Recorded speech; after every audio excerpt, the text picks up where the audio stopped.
In the autumn of 1944, the United States Army stood deep inside enemy territory, thousands of miles from home, having crossed oceans, broken defenses, and forced its way into the heart of fascist Europe. These were no longer inexperienced men. They were battle-tested American soldiers, carrying the weight of a nation that had mobilized its industry, its people, and its resolve to end the most destructive war in human history. By this point, the question was no longer whether the Allies would win.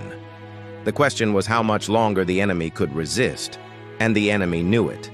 As American forces pushed forward through northern Italy, something unusual happened. German aircraft appeared overhead, but they did not drop bombs. There were no explosions, no gunfire followed. Instead, pieces of paper drifted down slowly from the sky, landing quietly in fields, roads, and foxholes occupied by American troops. It was a strange sight, and a revealing one. The enemy was no longer relying on firepower. He was relying on words. By late 1944, the Italian campaign had become a test of endurance.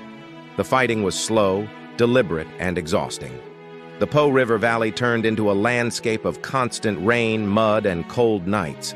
American units advanced steadily, methodically, knowing the war was being won mile by mile. For German commanders, this was the worst possible situation. They were facing an army that could not be rushed, intimidated, or easily broken. German propagandists understood that American soldiers were well supplied, confident, and supported by overwhelming industrial power. Fear alone would not work. Threats would fail. So instead of intimidation, they chose something far more calculated. They chose familiarity. The leaflet that landed in American hands did not insult them. It did not promise death or defeat. It spoke calmly, almost casually, presenting itself as a harmless way to pass the time. A simple question-and-answer game designed to occupy soldiers during long hours of rain and waiting. But every line had a purpose. Every question was meant to pull the mind away from the present moment and toward something else. Home, warm beds, dry clothes, family meals, a life that felt impossibly distant from the cold ground beneath their boots. The leaflet never told soldiers to surrender. It didn't have to.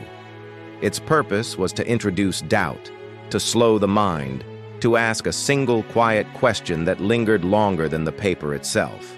How much longer? This was psychological warfare stripped down to its core. The German command knew American soldiers did not lack courage.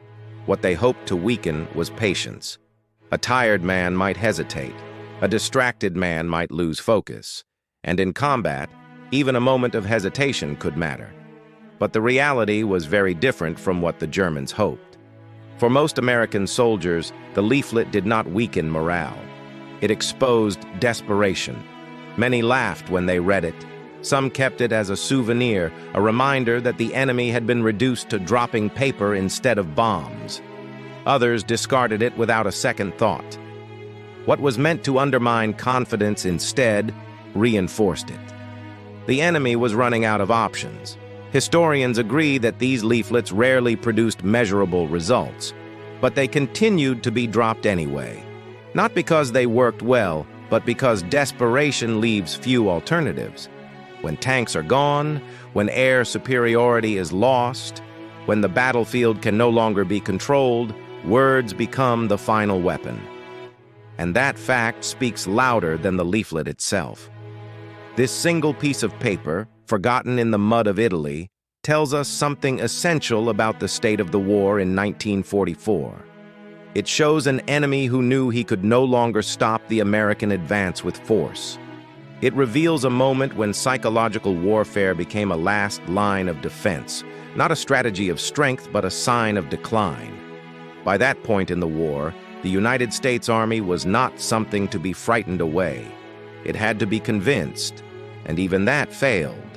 The leaflet did not change the course of the war, but it reminds us that wars are fought not only with weapons and machines, but with morale, belief, and endurance.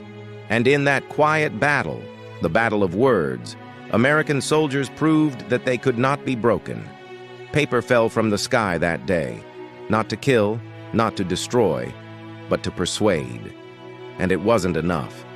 This was the silent front of the war, where words became weapons and failed.